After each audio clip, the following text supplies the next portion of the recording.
Okay, I think I am online now. Let's give it another minute for people to jump on.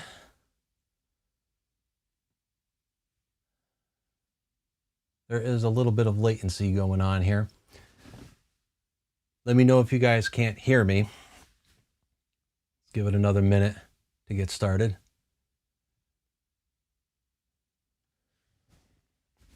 And yes, I did I did grab my coffee here. It looks like everything is set up here. Hey guys in the chat, let me know if you can't hear me. I got my lapel mic on here.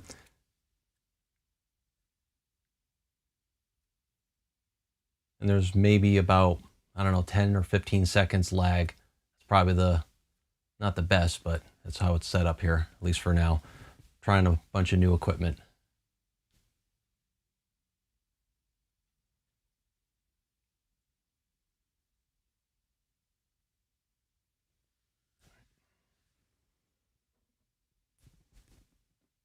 Okay, awesome. Hey, Randy. Okay. All right, we're going to get started. Guys, thank you so much for joining the live. This is actually one of my first lives I'm doing solo, and I have some video equipment that I'm trying out. As you can tell, I got this massive ring light here just so that we can see what's going on in the amplifier. Big thank you to Michael Anthony himself and his brother Dennis, and Mike G is the recipient of this amplifier once it is repaired. And now some of these videos that you're going to see on this live, some of them are pre-recorded. I tried getting some of the testing out of the way first, and we're going to go into that testing first. And then once you've seen that part of the video, and I will be answering any questions inside the chat, but that gives me a chance to move the cameras around, get the amplifier ready. I have not fired this up yet, so this is going to be, it's going to be interesting. I hope nothing blows up, but check out this video here and you'll see what actually happened, and then go from there. So here we go.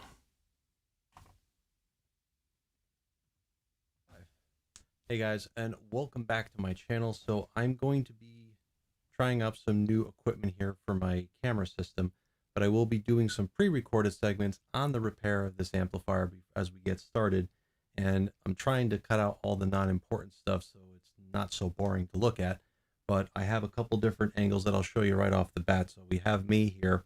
I also have a feed here with the schematics of the power amp board that we're going to be looking at, which I can change over. And then we also have an overhead PTZ camera that I can go ahead and move around as I need to with a multimeter in place. And then the other nice thing that we have here is I also have the live feed up here for my computer that I could show you guys in case there's anyone in the chat that wants to ask a question, for example.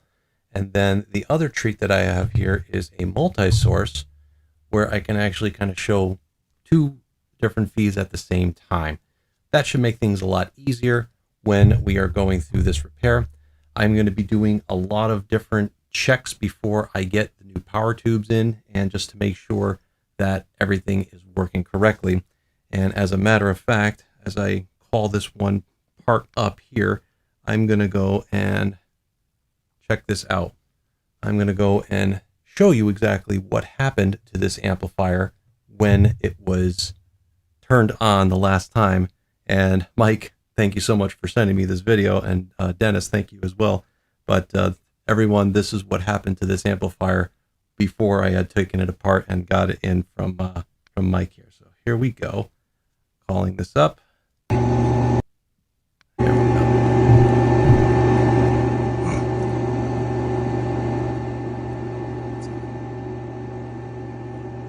You can see that it's red plating.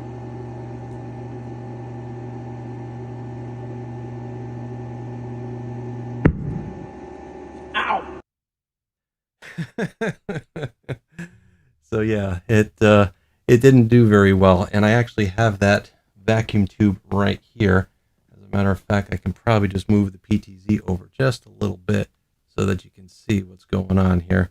I have the whole set, and the one that blew so catastrophically like that, you can see, well, actually there's the burnt spot right there. You can see right there where it pretty much exploded. These are EL34 BHTs, and 3 of them on the, I think on the push side, were basically cooking, and that could be for a lot of different reasons. It could be a bad screen resistor. It could just be that it was over biased. Tubes tend to drift a little bit. You want to have an idle current of about 28 milliamps per tube is the recommendation of John Fields. He's one of the original engineers that actually built this amplifier and designed it. There was quite a few other guys. Lee Santillano, Bobby Baldwin was involved in a few aspects of this as well. And if I forget any of your names, I do apologize. I'm sorry. But yeah, so some of the other tubes here, here's another one, you know, there you could actually see the burnt spot right there. And you can even see here, like where it says Ruby BHT, it's supposed to be red lettering there. And here's one that did not go thermonuclear. And unfortunately, you cannot get these tubes anymore. They stopped making them a while back. But I want to give a big shout out to Nolan over at Viva Tubes over in East Hampton, Mass. He sent me over a new matched octet of EL34 JJs that we're going to put in. And for those guys that are interested in the specs, they're anywhere from 28.4 IP to 29.1 IP. And the transconductance is in the range of about 5200. That's pretty good. And a match octet set here is what we're going to put in. This particular amplifier can do EL34s, which we're going to do. I have in my other VBMA, I have the Tetrode 6CA7 from Electro Harmonix. Gives a slightly different character tone to it, but the guy Mike G wanted to go ahead and just replace it with a standard EL34 from JJ, probably as close to the Ruby BHTs that we're going to be able to get. And this could also run 6L6s as well. There's actually a bias selection switch that would allow you to adjust it for 6L6s as well. So we'll just leave these off to the side for the moment. And over here, Mike had put his John Hancock on this. This is actually the case that it was in.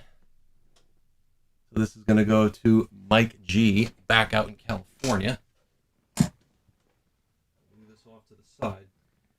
Now the cool thing with this amplifier is that it only weighs 37 pounds with its foot switch. And if I go back to this angle here, we'll just move the PTZ over just a little bit, and you can see the guts of the amplifier that I'm working on. This is the power supply. This is basically a switch mode power supply that is kind of like what's in your computer, basically. And it's designed to run the power tubes here. I think the plate voltage is 514 volts. And I think it can do up to negative 55 volts on the bias supply. But what happened here is that 1, 2, and 3, these 3 power tubes here basically were cooking. And I want to make sure that these large 5-watt screen resistors are okay. These should be, let's look at the, I'm going to go pull up the schematics here back on my other screen. And I'll call that back up on the other screen here. So here we go. So now here's the schematic of the power tubes, or the power amp section. And there are going to be a couple things that I really want to check, because we had some red plating going on. We want to make sure that all of the screen resistors are okay, as well as D3 and D4. Those particular diodes are what are called flyback diodes. And those flyback diodes prevent if you don't connect the load to the speaker, or don't connect the speaker to the amplifier, for example, the output transformer here needs to see a load. Otherwise, that energy that the power tubes are running at very high voltage is going to go and basically fly back into the amplifier, causing some major damage. Those diodes are supposed to prevent that. And sometimes when you have a tube blow, which we saw happen, that usually is an indication to at least go and check those diodes to make sure that they are okay. And if we have to change them, then we will. The and like I mentioned before, we have to check those screen resistors that we're seeing here on the board here, which they look to be 700 ohms. So these are the ones here I'm going to have to go check. Let's see what we got here. We'll go ahead and test the screen resistors. You guys should be able to see that in frame, actually. It's getting a little whitewashed, so I apologize. Got a really large ring light here, so we can see everything nice and clear. All right, so the first one is good. And I don't see any burning here on the power board. There's another one. As I said, I'm doing this for Murphy's Law's sake. I want to make sure that these are in spec. I don't see any type of heat stress. I think we got lucky here, and I think it's just a bad set of tubes that just aged out, basically. Now let's go back to the one here in the back.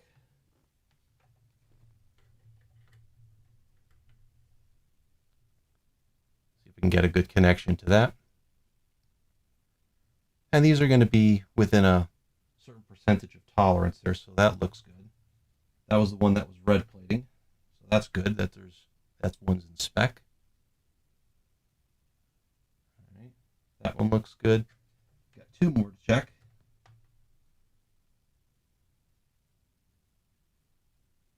And that one looks good as well. And again, guys, this part is going to likely be pre-recorded on the live stream, but I will be looking at the comments here as I go, so I will be responding there as I go. Figure that this would be the easier way to go and facilitate this live, since I've not really done this too often before. All right, well, it looks like those screen resistors are in good shape, and let me see if I can get a slightly more closer zoom of the power board here with the PTZ. And I'm going to probably need just to focus it a little bit more. Yeah, that looks pretty clear.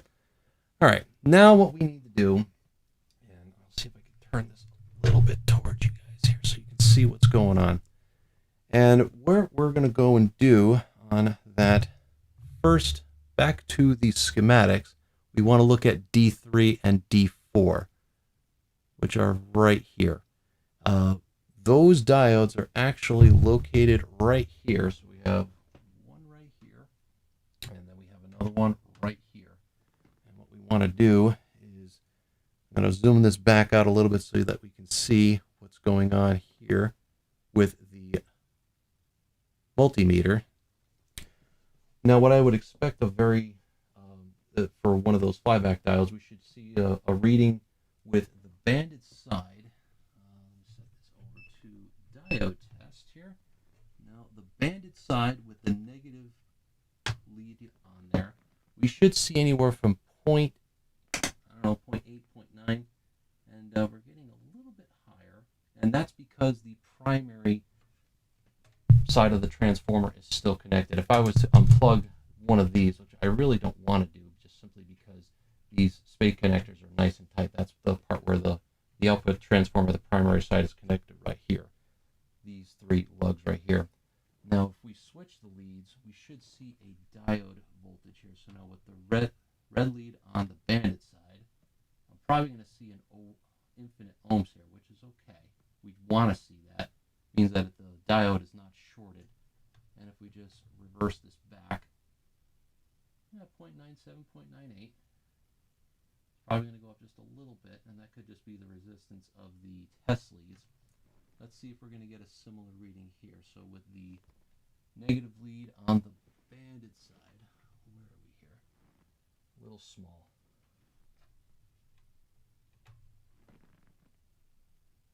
Well, that looks in spec, 0.978 or 9.98. There we go. And I'm sure if I switch the leads here again, we should see it go into infinite. Good. That is really good, because now I would say that those flyback diodes are good. They can potentially test good, but then fail under load, so we'll just have to take that chance here. But I think we are good with those tests. Now, as I mentioned here, we have our bias potentiometer right here, And then we have a little selector switch, which let me see if I can get a little bit closer for you guys. There is your bias potentiometer and then your EL34, or you can switch over to the left here for 6L6. It just changes the bias supply range. The other thing that is important to check here is, and I apologize if my dog is barking here. She is a German Shepherd, a little over a year old. We have some fuses over here. Let me see if I can get a little bit further closer here so we can get the shot that we're looking at. All right. I think we can make that work. All right, so we're going to go down just a little bit. Right there in the back, and this is what I was more concerned about when I saw this particular board fail, is in the back there are your fuses for the power amp. I don't know which one. Let's go back to they don't look blown. Let's actually see. You set this over to continuity so you can actually hear it. So there's the one in the back. All right, that was good. And then the second one. All right, so the fuses did not blow. Now, if I'm just looking past my camera here, where are my fuses here on the power board? I want to see which one goes to which, just for curiosity's sake. But one of them would basically be for the power, the high voltage to plate voltage, about 515, and the other one is likely for the bias supply. The bias supply can do up to negative 55 volts. And we're going to test all these voltages even before we put the power tubes back in, which is important. Otherwise, we're going to wind up cooking a new set of tubes, which we don't want to do. Now, let me go put this back out here to a wider angle. This PTZ camera is pretty awesome. You get to see quite a bit of it, and just adjusting it with the remote control is pretty cool. Now, one thing I want to see here, now I have the VB3. Now, the VB3 has pretty much the same guts. It's got the same output transformer, the power board, and the power supply. They have a different preamp board in the back. This is V1, V2, V3, and V4. And what's different with the VB3 and the VBMA, which we're working on here, is that the way that this is designed for the power supply, over here is a 4-terminal plug here that is not being used. That would normally go down over here to basically sequentially power up each one of these pairs of power tubes here. There would usually be a transistor. There usually be a transistor here, here, here, and here that would basically power each one of these up. So once these got up to voltage, then they would then turn on the next transistor to power these up, and these, and then finally these, kind of as a sequential startup, as a soft start basically. They remove that in the VBMA, and instead the power supply manages that, so it's a soft start, so it brings up the voltage and the current slowly so that you don't get that spike when you first start it up. So when you turn on the lights, it's actually going to be lower brightness at first, and then it will eventually ramp itself up. So that's the only difference that I found with the VBMA versus the VB3. But good stuff. And also, you're going to see a lot of the repair, at least of the at least the reassembly. This piece is the piece that goes in here basically, and you have the little clamps that hold the power tubes down. I'll put all that stuff back in. We're going to actually have to go and bias this amplifier once we get it going, and we're going to have to set it here to about 28 milliamps a tube, and I'm going to be setting the camera up for a different shot in order to do that. And when I do, then we will be able to at least get this powered up, at least softly, with this bias probe or the bias potentiometer turned all the way clockwise in order to make this run as cold as possible to start, and then we'll get it up to the proper running current, idling current, they call it. And hopefully nothing explodes. So I'm just going to go and set up that particular shot here, and I'm going to do that here, and then we'll go back to the live in just a moment.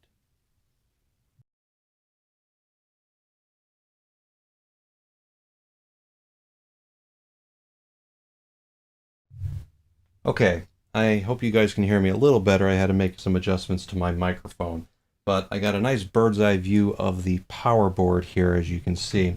And one thing I wanted to make note is on this particular amplifier and the VB2, some of the VB3s had them, but not the MA, but I wanted to point it out. You see these little jumpers here. These jumpers were originally meant to tie pin 8, which is the suppressor grid of the EL34 tube, and then tying that back to the bias supply of the power board.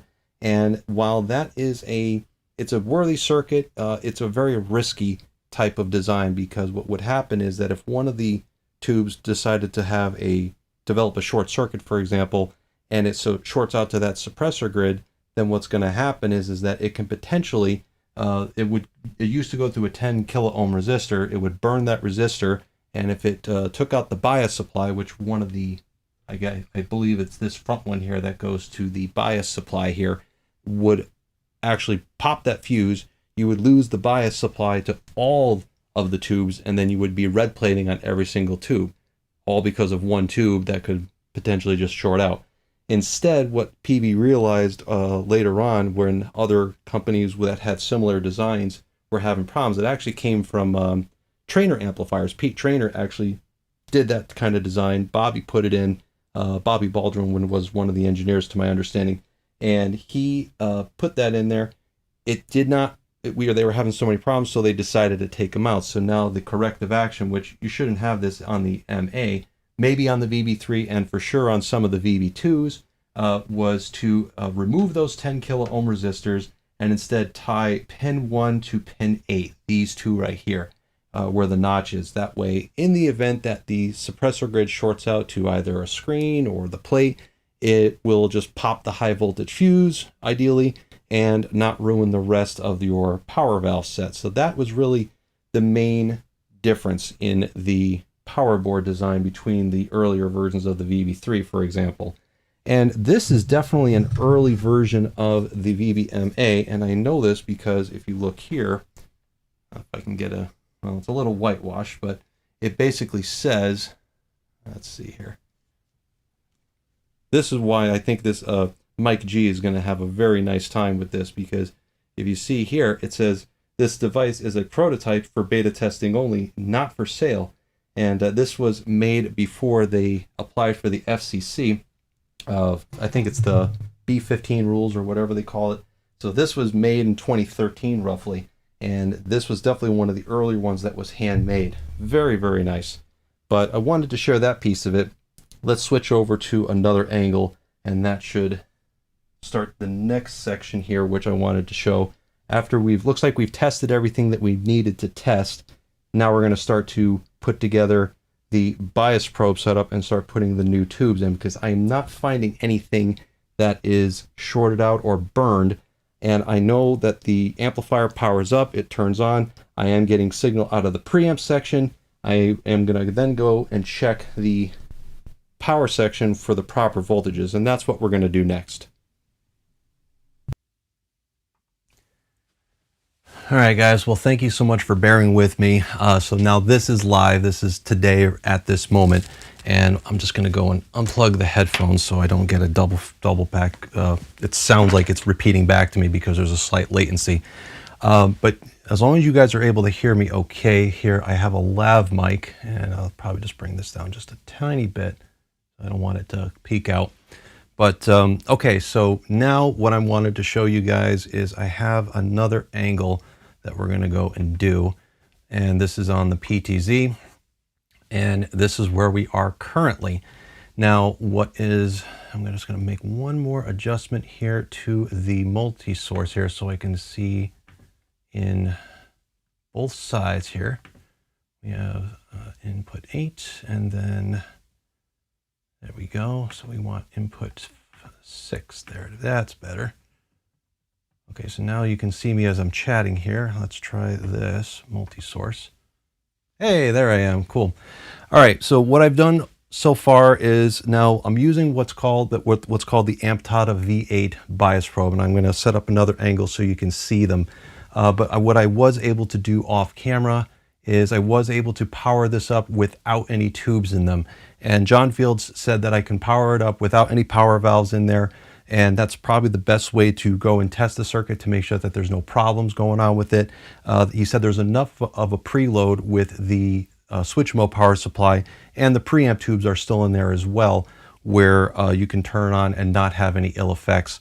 I still have a load connected to the speaker output just for the sake of having it in there, but since there's no power tubes, it wouldn't damage the output transformer. But I took some pictures here.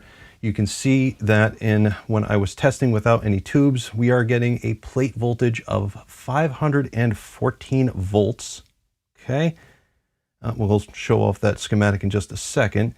We have, for EL34s, we have a level of negative 46.5 volts as the maximum. Now, if you were running 6L6s, then you would have to go and switch that switch, and then it has a maximum of negative 55 volts. This is just for the guys that are interested in the specs. Now, I'm going to go switch back over to here to the multi-source. Now, what we have here, and this is kind of a rare opportunity for me to actually have this set up in this way, because how many tube amps out there are actually a matched octet, for example? They have test points right here that you can test. It's supposed to be measuring the current, but it's actually measuring the negative voltage applied to the plate. So that is not going to tell you what the tubes are idling at, unfortunately. So this is my other angle that I'm just going to go and hook up here, and that should do it. Now let me go and set this up here. There's the Amtata V8. So now the way that it's set up on the top here, we'll go back to this angle. We have the first unit has got all 4 of these tubes here, so V1, 2, 3, and 4, and then V1, 2, 3, and 4. Basically what I can do is I can test each pair going across. Let me go back to this angle here. Okay, there we go. Oops, there we go. Yeah, so we have V1 as the furthest point, and then 2, 3, 4, so I can measure the bias current of each side, so basically the push and the pull. And I'm hoping that when I plug this in that nothing is going to blow up. I did not put the plate in here. That I will have to put back in after the fact. I figure it was a lot easier just to leave it out. And we are going to have to let it warm up for about 5 minutes to get up the temperature. I might actually just go ahead and bring the lights down. I'm just plugging this in on the floor, guys. All right, let's see. Okay, because I think we want to see that tube glow. I'm going to bring this down a little bit. Hopefully it's not going to be too dark for you guys to not see it. But the important thing is that we have this angle here. All right, here we go. I'm going to power it up first without the standby switch turned on. Let's hopefully there won't be any blowing up. Here we go.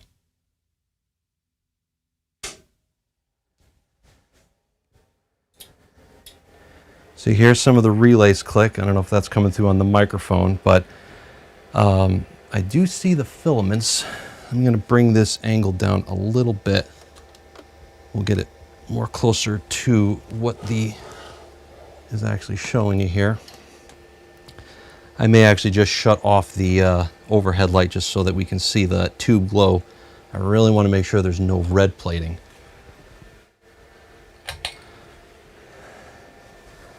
What we'll do is we'll actually turn off this light. I don't know how well that's going to show. And, well, why not? I'm going to go into a little bit of darkness, guys. And we'll just bring this up a little bit.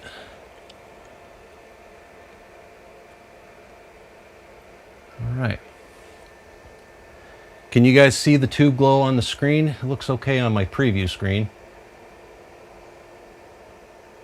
And we're going to have to give this maybe about 3 to 5 minutes to properly warm up.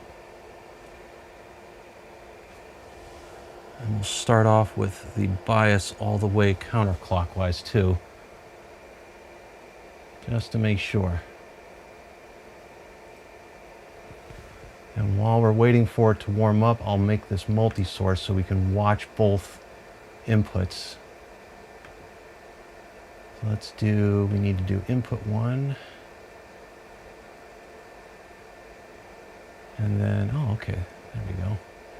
I think this angle ought to be good for you guys. So we're just letting this warm up, but now we can actually use the preview here. It's called the multi-source, so I can do a picture-in-picture.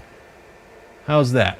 So we can watch the bias current, and I can point out to you what is going on. All right. I don't see any red plating,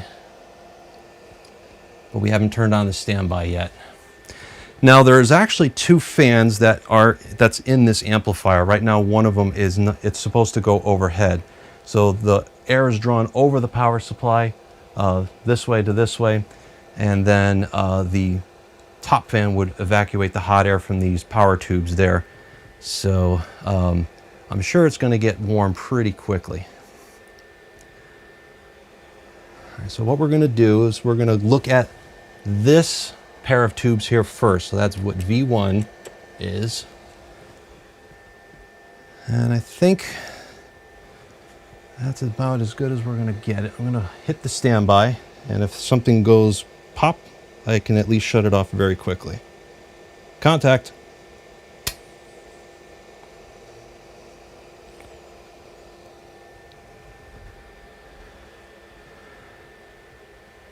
All right. Well, we're drawing some current. So this pair, I'm going to just zoom this out a little bit. Actually, I'm just going to back this up a little bit so you can see a little bit more of what's going on. Could always zoom in if we wanted to. Make an adjustment. There we go. That way it gives me a little extra room to move around in here. All right, so now we're looking at, I can see myself now. So this pair, this one's running at 7. The other one in the back of it is running at 7. And this is the bias pot all the way clockwise.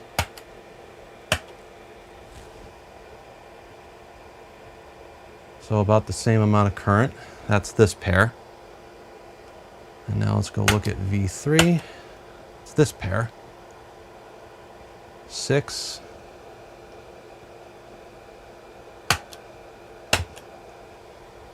Finally, this is this pair over here.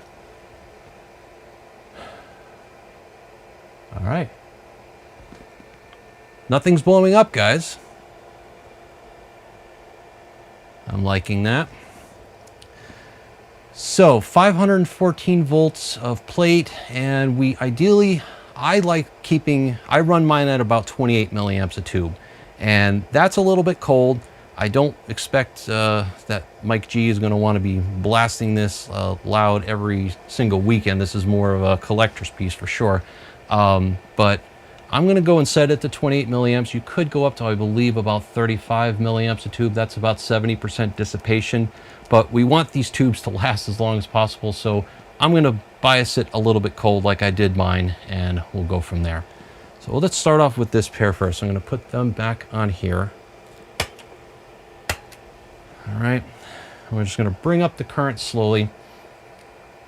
I'm turning the bias counterclockwise, and then just watch the current go up. Again, we're looking at this pair.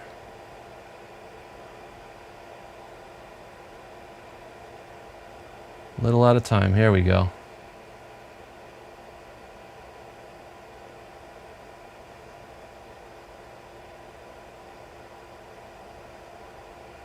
They seem to be evenly drawing current. Another big shout out to Nolan over at Viva Tubes, who got us this match set.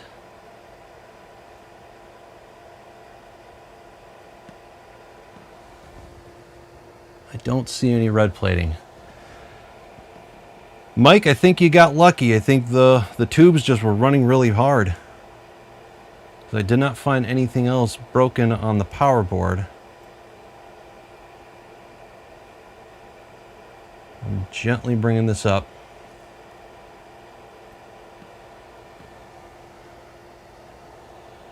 All right, that's where I'm going to stop. Let that stabilize. 28, 29 milliamps. I think that's about as good as I'm going to get it. Let's see here. All right, now, so these are running at 29. Let's look at the second pair. A slight pop when I select the different ones. All right, so this back one here is running. This back one here is running a little bit hotter, but not too much. But 1 to 2 milliamps is acceptable in my book. It is supposed to be a matched set. And now let's look at number 3. And I can also hear the speaker. 29 and 30 as well for this third pair. And finally, the fourth pair.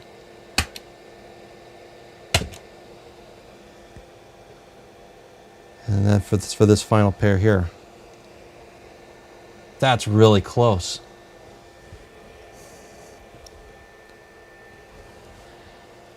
Well, I would say it's pretty much warmed up. We'll let it sit for another minute because in order for me, I'm going to go and pick up one of my basses back here and turn the lights back on. I am not seeing any red plating. And there's just a normal amount of background hum coming from the speaker. I have the VB410 behind me hooked up. Other than the fan. All right, I'm going to put some of these lights back on, and then I'm going to go and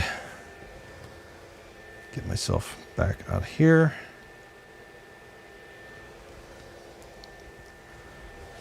Some more light. I think I'm going to crank that up. Oh, probably don't need to have it that. Sorry, guys. I'm trying to do a whole bunch of different things at once. All right. So now. All right, so I'm going to go just grab one of my basses here, and I have the ambient mic right here. Just see how it sounds. Let's see.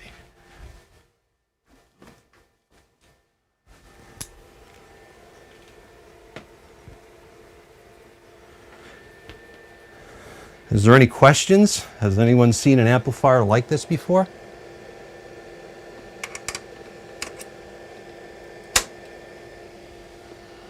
A little signal wire going on.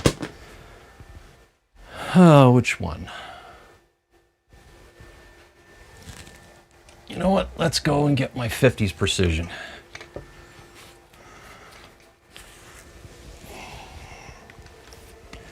So I'm going to turn off my lapel mic. And I'm going to turn on this ambient mic. There I am.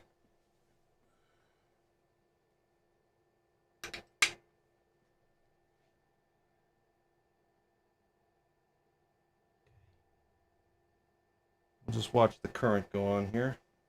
Actually, bring up as I look in the front of this amp. There's the clean channel. I'm just going to run everything flat for the moment.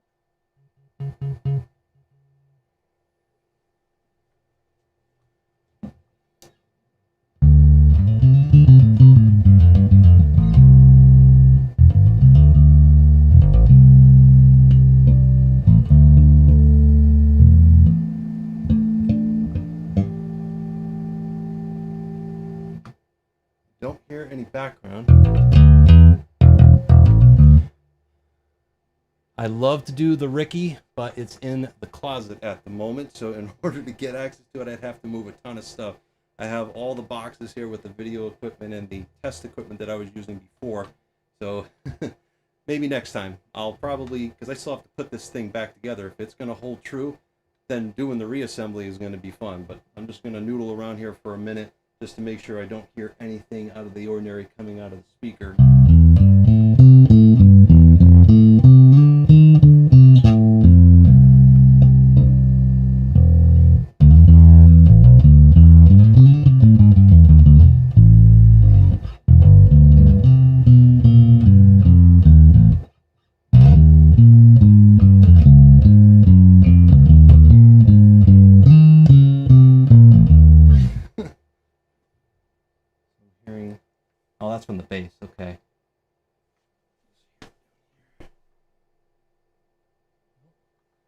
That's normal background hum. I'm getting a little bit of noise coming from this light, but nothing too crazy. All right.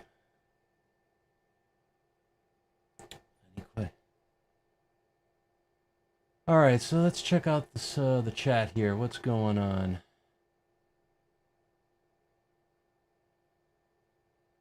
The 30 30 and 29 29 push pull. Yeah, so it's, I could go and push this a little bit harder. You'll see the current go up a little bit. Everything's kind of flat still.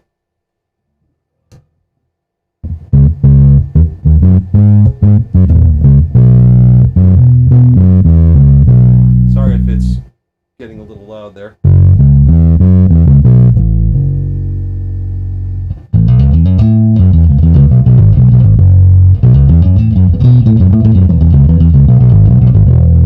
Other than you hear a little bit of that noise going on from this light, but that's coming from the bass, not coming from the amp.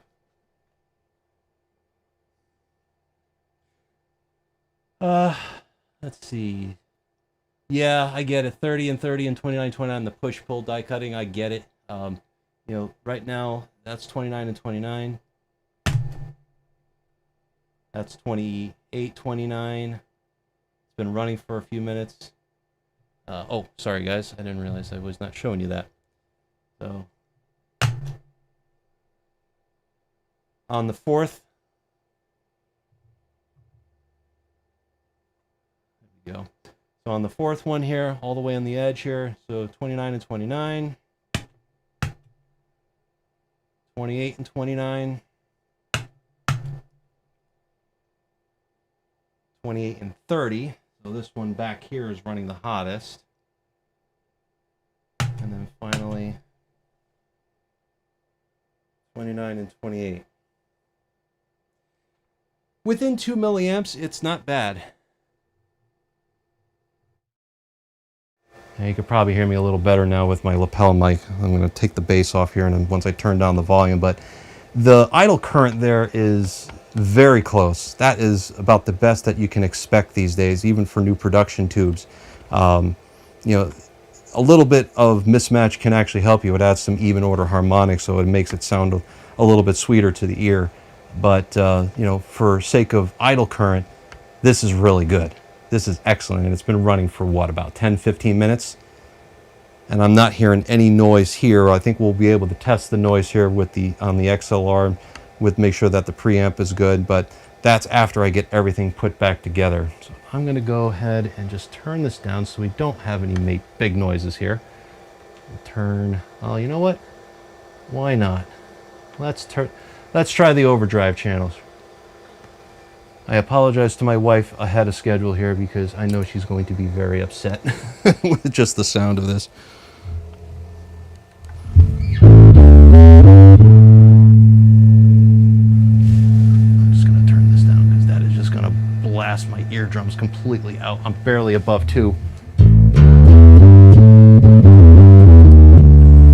Oh, my lapel is probably overloading. Here's this one here.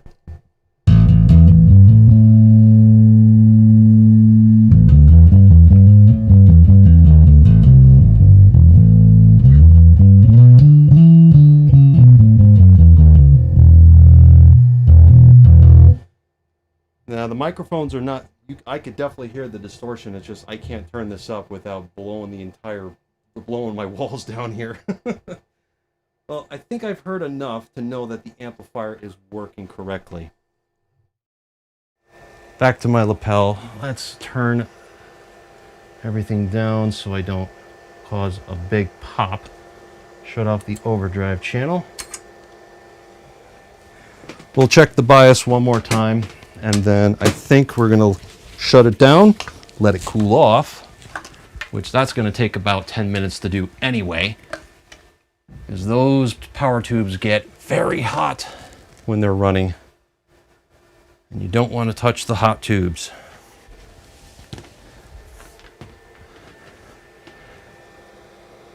So what's going on with the chat, guys? Did I miss why you use those testers and not the Euro tools? Yeah, so you're referring to the Euro 1, the bias probe there. The VBMA, the VB3 are unique amplifiers in the sense that the power supply is using DC voltages throughout. So usually the filament voltages are AC voltage, the 6.3 volts, but this is all DC voltages. And the way that that tool works is that it uses an isolation transformer to rectify that filament voltage in order to power the tool. You could plug in that tool to a DC filament heater and it's not going to turn on. And they use that isolation transformer for safety to make sure that the high voltage doesn't go back in through the tool. But that's these are one of the few amplifiers that you cannot use that tool for. So a standard bias probe, or in this case the Amtata, seems to be working really well. I like this, but it's not every day I get to use both of them to measure all 8 tubes. So let's go back here to the multi-source, and we'll just take one more shot of this in the dark before I shut everything off. I am not seeing any glow or no red plating. I'm not seeing anything. Well, I think I'm going to call this done, guys, at least for the repair side of things, because I'm not seeing any issues going on here.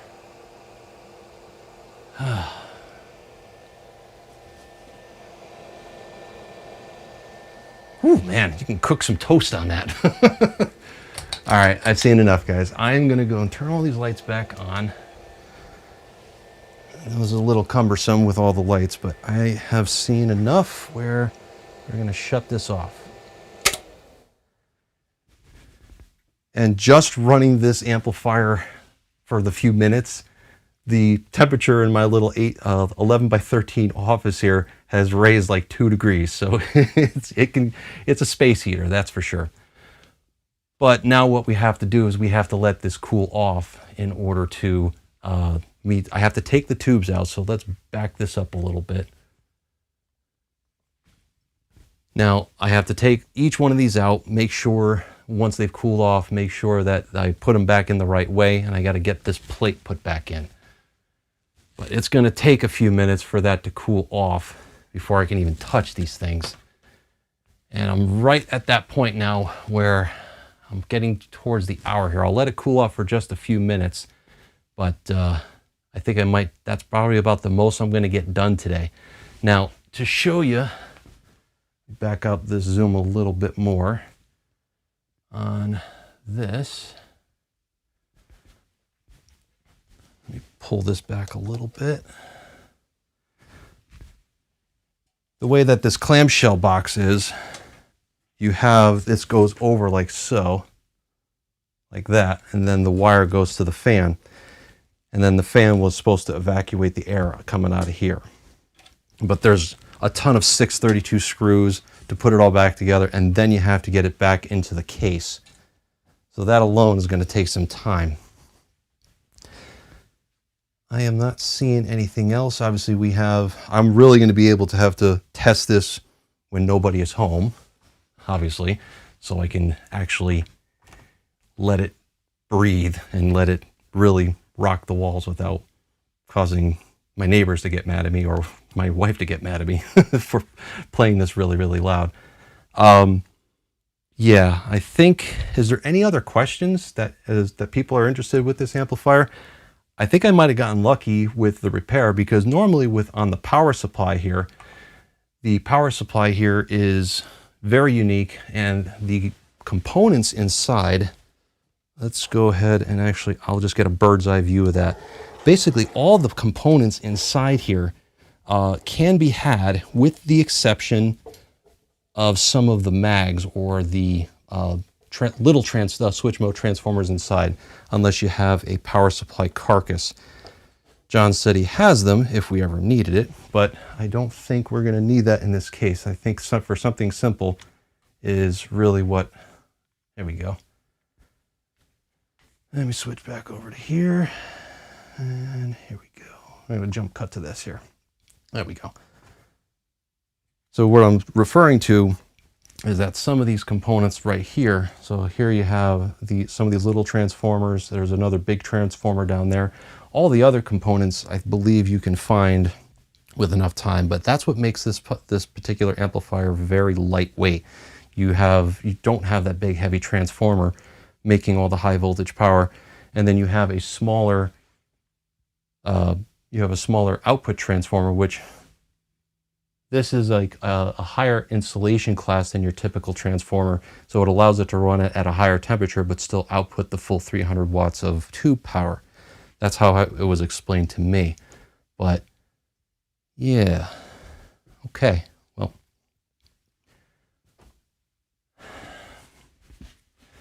I think we're in good shape. I'm still I'm still feeling quite a bit of heat going over these tubes here. I don't know how I'm going to be able to touch them here. I'll just bring them back here for a few minutes and see how we do. There we go.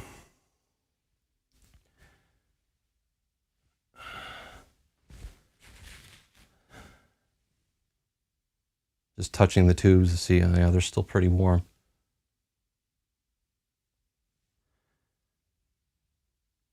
All right, well, I'm going to unplug here. We don't need these bias probes going on anymore. We're going to unplug this for Murphy's Law's sake. All right. We're just going to unplug this for now so we can have a little bit easier access to get to everything. Everything is unplugged. They're cooling off actually a little bit quicker than I expected, so that's good. What we're going to do, I'm going to put them down here on the floor. I don't have a big space. That's kind of how I'm operating here. So I'm kind of on my knees doing this. It's not ideal, but it is what it is. Let's see here. Let me just change over so you can see what I'm doing. I'll change this multi-source again. I'm using the GoStream Duet 8 ISO from OC. And man, this is such a cool piece of technology. Let's go back here. And now we'll go back to the multi-source. All right, so now I'm in frame and you can actually see what I'm doing.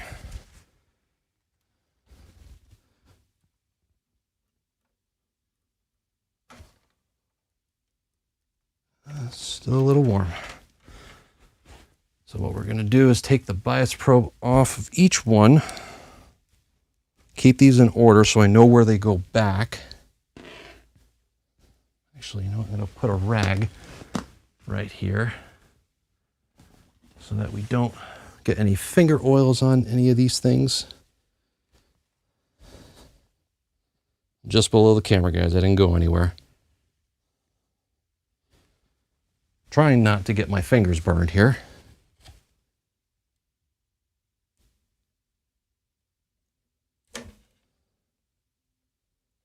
Still kind of warm. Ow, ow. That's a little warm. Gentle persuasion.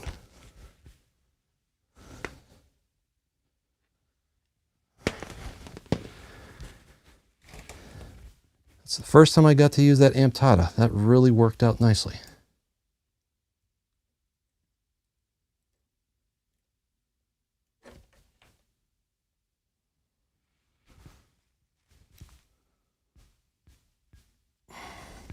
There we go.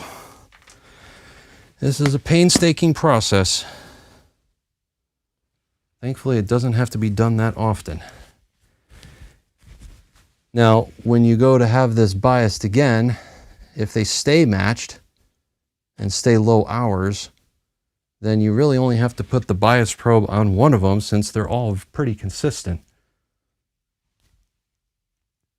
But I did this because, again, Murphy's Law has not been kind to me when it comes to these kinds of projects. We want to make sure that we're doing everything correctly. So put these away. And that's what the bias probe is. Two of them stacked on top of each other and just for storage here. Okay.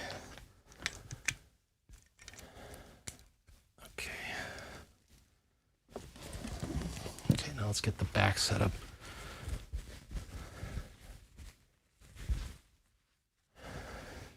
It went from 68 degrees to 71 degrees in my room here.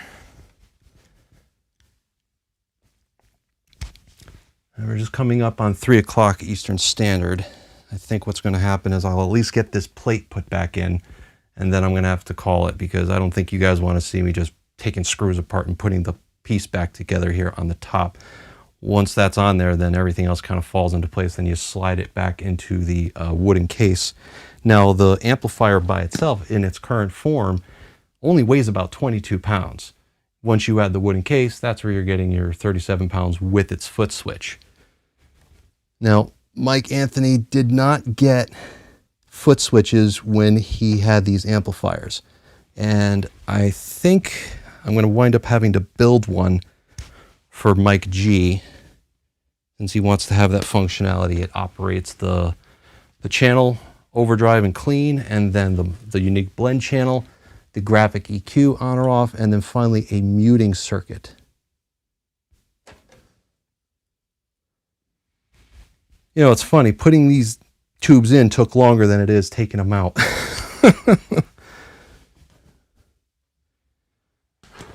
Just maybe it's a lot easier than having to pull these out. Okay. Perfect.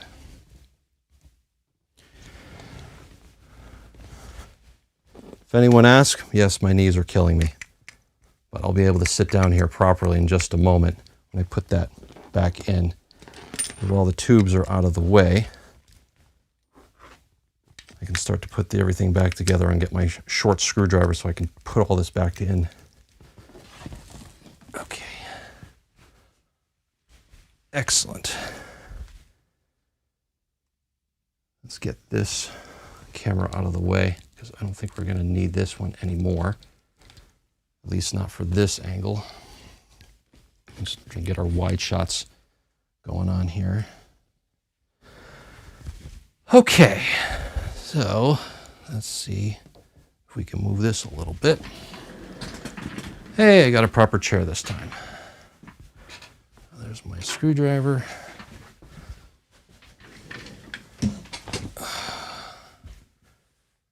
Everything looks good. And now, this is the plate we were talking about. Just want to be very careful I don't bump that bias knob. That would be a bad day, and then I'd have to start this whole process over again.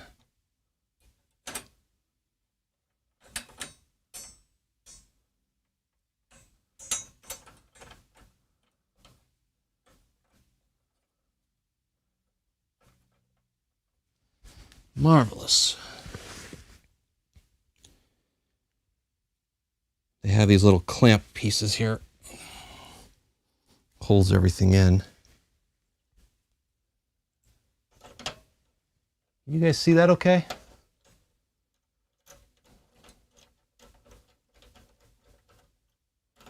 Move my hands out of the way in just a moment.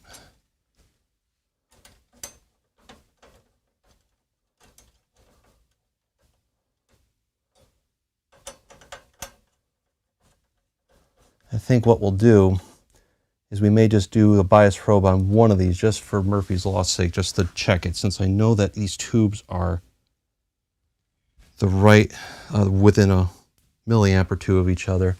We'll just double check it.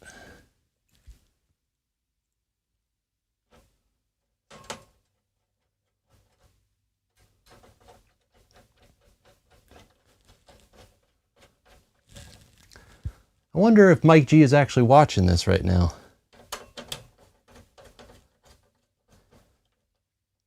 You're getting one hell of an amplifier, man.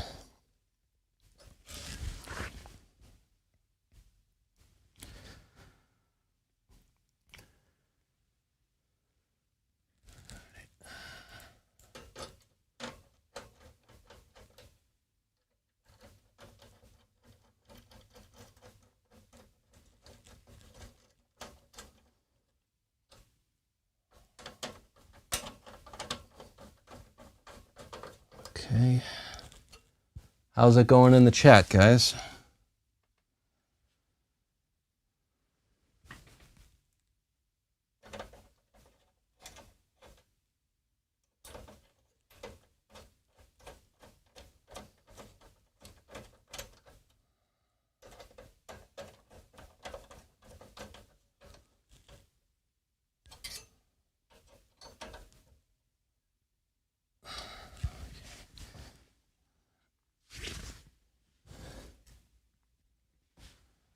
Amplifiers of this size you don't see anymore, except for the Ampeg SVT. Those use 6550 tubes. Yes, I am using EL34s with this amplifier. You can run 6L6s, or you could also do what I've put in my other amplifiers. I have a new old stock VBMA and my VB3 that actually run the Tetrode 6CA7 big bottle envelope there. Gives you more of a flat even curve response, so more bass, so more of a glassy treble, less mid-range emphasis like an EL34 does, but it makes it sound a little bit more powerful. But I just love the way it sounds. If you're looking for that particular sound, you know, an EL34, it just makes things a little bit more mid-rangey, if you will. I guess that's really what Mike Anthony wanted to have, was that overdrive sound where it was in your face but still controlled. The VB3 does not have that unique blend channel where you can blend the clean channel and the overdrive channel together. You kind of have to dial it in with the EQ.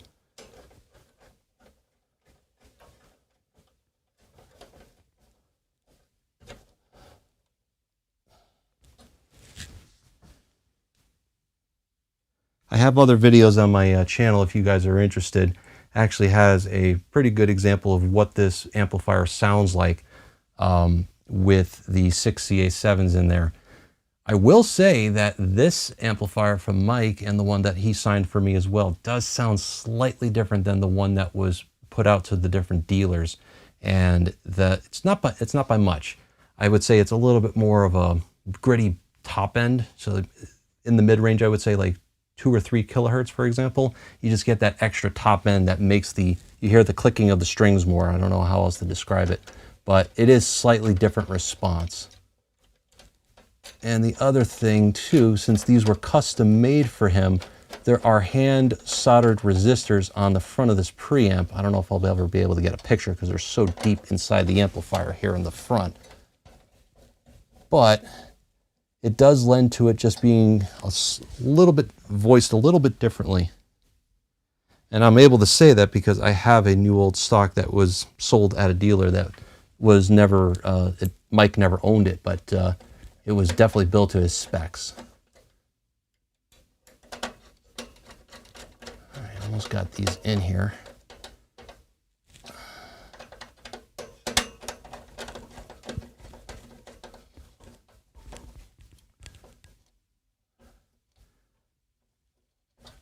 Erdos, is that how you say your name?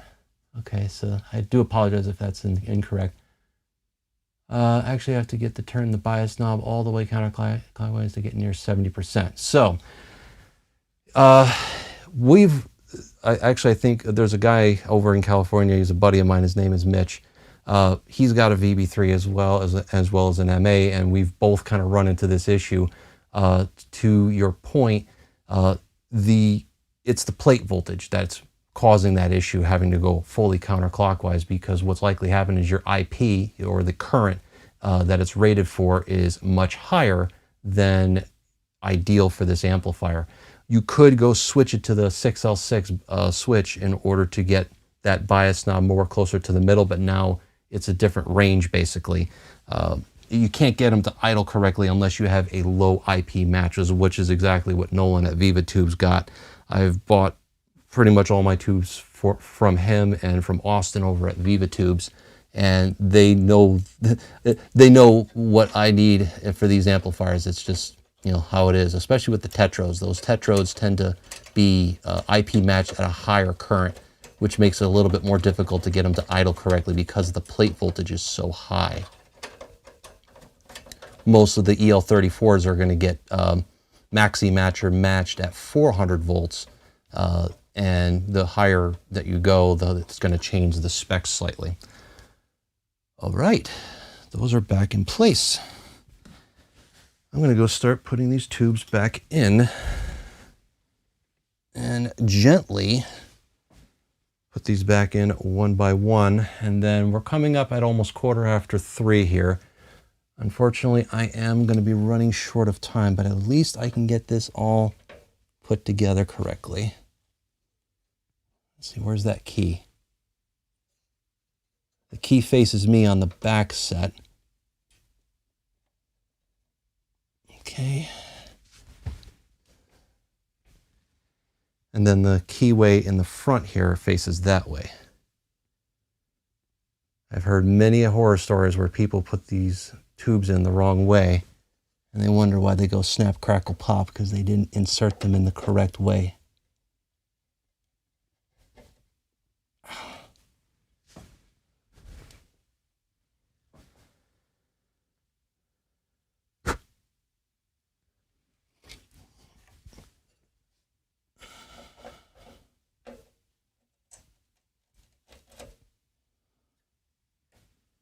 Okay.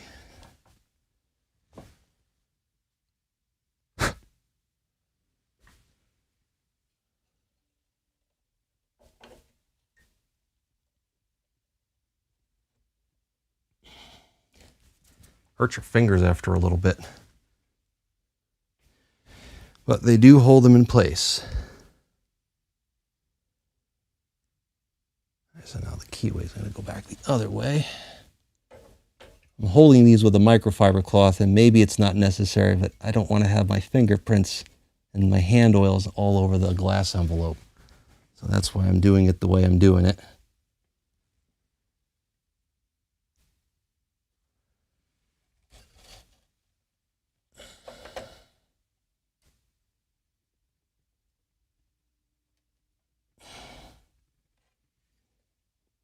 Okay, that's sitting in there nicely.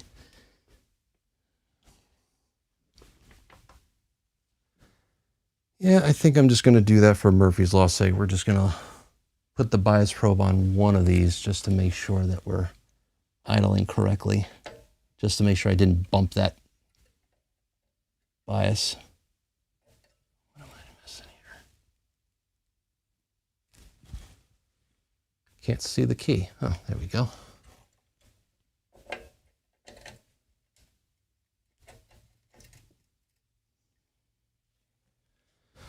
Okay, let's just take off one of these bias probes here. I'll just power this one up for the hell of it. One more time, guys.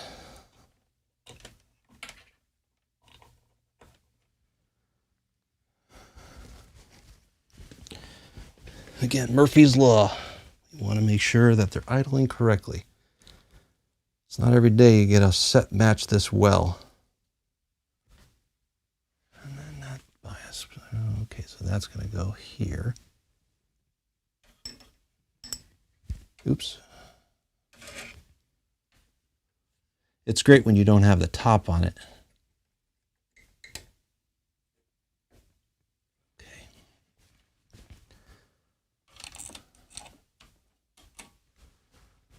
Cool. All right, so we'll hook up the speaker. And we'll hook the power back up.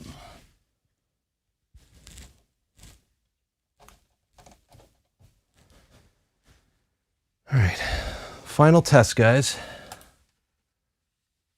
My screen went dark. There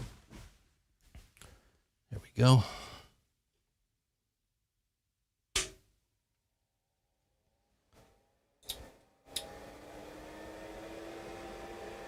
I'm just going to turn off this large light here. Look for any red plating, which I'm not expecting it to. Go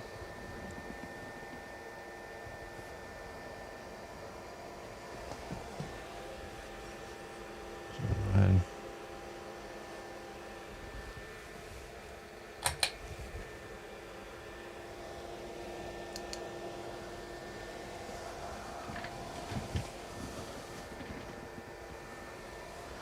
Let's see if I can get a little bit closer for you guys.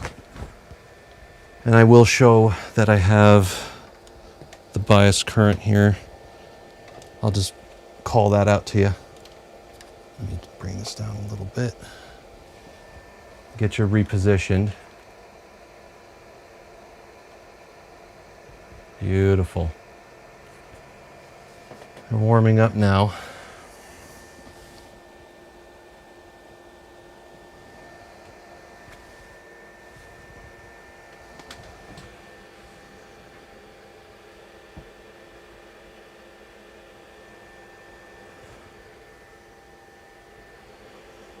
Okay. All right, so let's see what we have for current. Contact.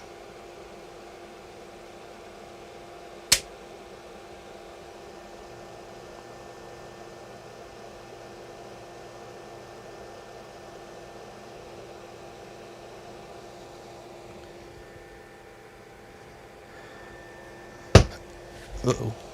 What just happened?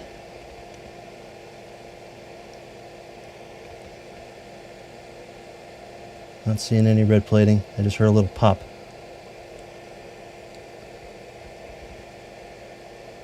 Not seeing any red plating. But the current is right on point.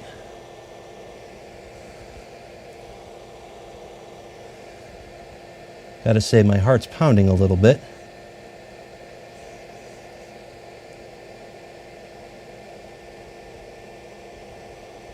I'm going to go underneath here, just in case I see something go horribly wrong, but I don't think so.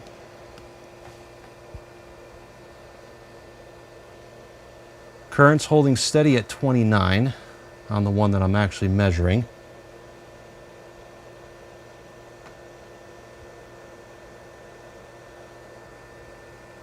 Not seeing any red plating. That's always the risk.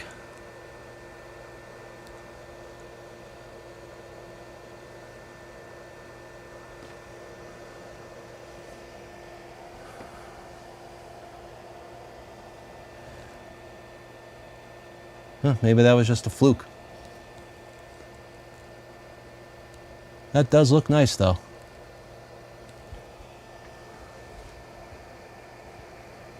That's a good question on the preamp. Okay, well, let me look.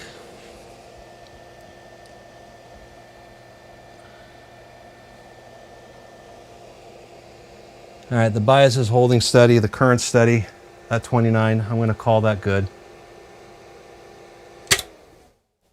All right, let's turn the lights back on here. And I think I'm going to have to put a end to the stream here because I'm running short of time.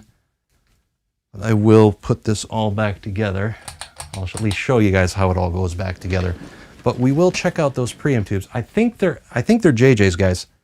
I really think that they're JJs. Let me adjust the camera again. We're going to let that cool off. Murphy's Law, unplug this.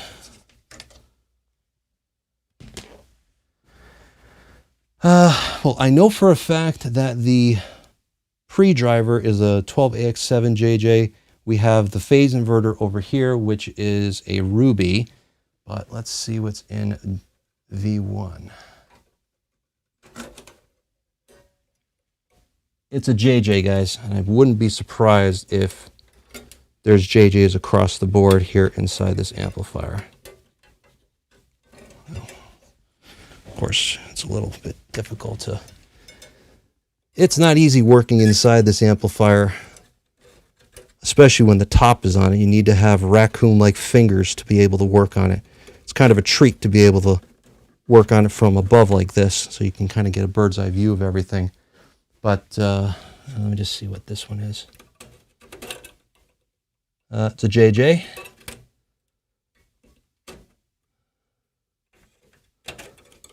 That is a JJ as well, so I'm sure this one's going to be, yep, that is a...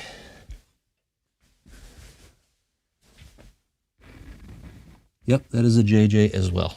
You can see the logo underneath it. All right, so that hopefully that answers your question. JJs are decent tubes. You know, when you overdrive them, though, they kind of sound more harsh, but it all depends on the gain that's in them. But okay, I think if I use this, be very careful. Don't want to thermal shock them. Ow, ow, ow, ow. Okay. Still a tad bit warm. And get this out.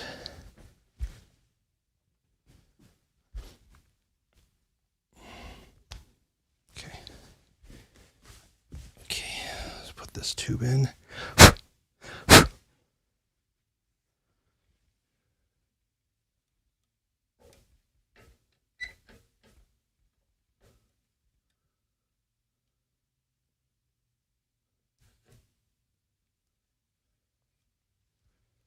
Excellent. All right, I think I am now in the home stretch.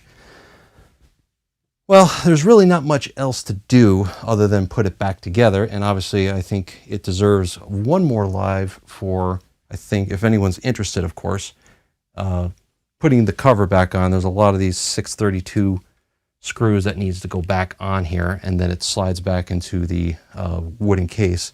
But the screws go all the way around the top, all on the sides and the front. Yeah, so it takes a little bit to put all back together. But I think I'm going to end it here, guys. I think we are in good shape. Mike G, it works. Thank you so much to everyone that's been watching and kind of following along. I may just release a video here of me playing through it here before I send it back out to Mike G. But if there's any other questions that come up in the meantime, please let me know. I'm just going to check the chat real quick if there's anything going on with the chat.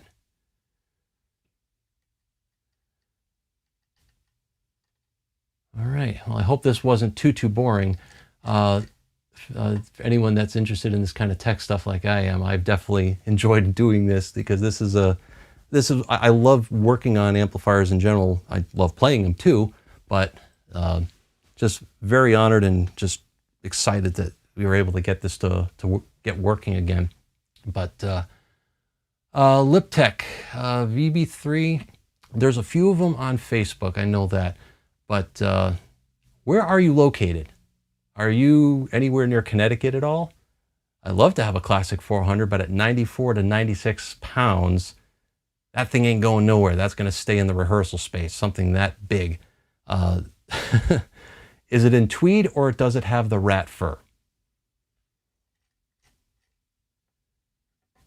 Whew. Definitely let me know. Is there anything else that anyone wants to see in this amplifier before I call it? Is there any questions or about the topology architecture? Check out some of my other videos on what this sounds like. I have done a DI out and a blend of this VB410 with the nice SE large diaphragm microphone and blended those two together. And I've even done that with the VB2 to give you guys an idea of what this amplifier could sound like.